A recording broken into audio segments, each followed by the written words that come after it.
more than a century, the helicopter has been trying to solve a deceptively simple problem. How do you lift a machine and everything inside it straight into the sky? The answer has produced some of the most ingenious, intimidating, and unusual aircraft ever built. Here in Weston-super-Mare in England, an extraordinary collection tells that story. Welcome to the Helicopter Museum.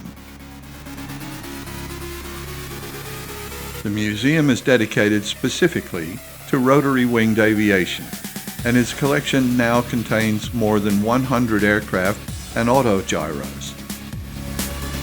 It's not simply a collection of helicopters from one country or one era.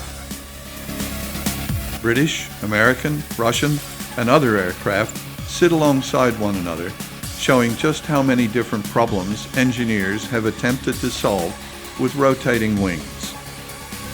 Look closely at a helicopter, and one thing becomes obvious. It's complicated. The main rotor has to generate lift. The aircraft must be able to pitch and roll. It needs a way to counter the torque produced by the main rotor. And all of that has to be controlled by a pilot sitting inside a machine that is constantly responding to the air around it. Then you encounter an aircraft that looks almost understated. This is G-LYNX.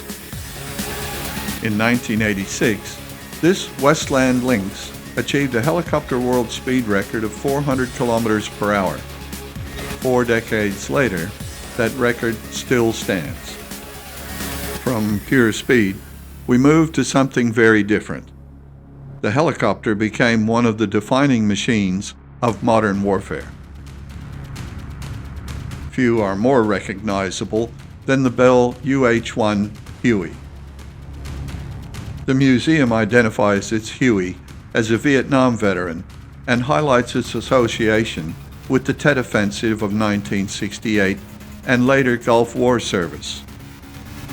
And then there's the Russian Hind.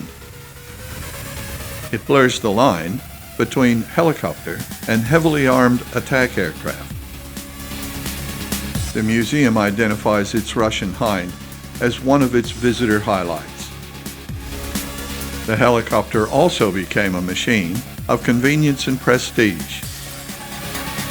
The museum preserves 2 helicopters associated with the Queen's royal flight.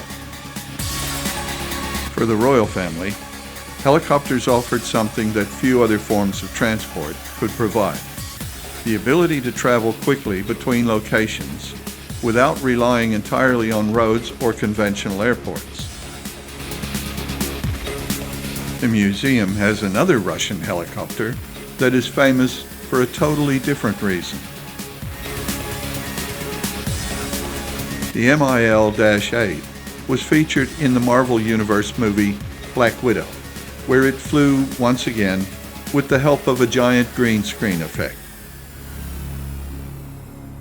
Behind the scenes are volunteers and conservation teams who keep these machines from becoming forgotten objects.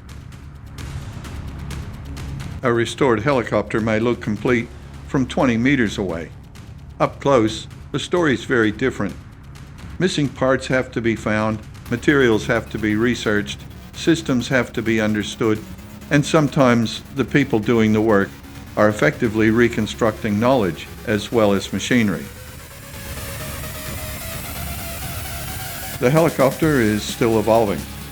New materials, new engines, new control systems, new ways of making vertical flight safer and more efficient.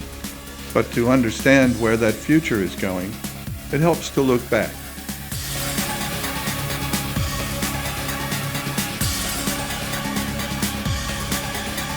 If you enjoyed this journey through the Helicopter Museum, give the video a like, subscribe to the channel, and let me know in the comments. Which helicopter would you most like to see in person? Until next time, keep looking.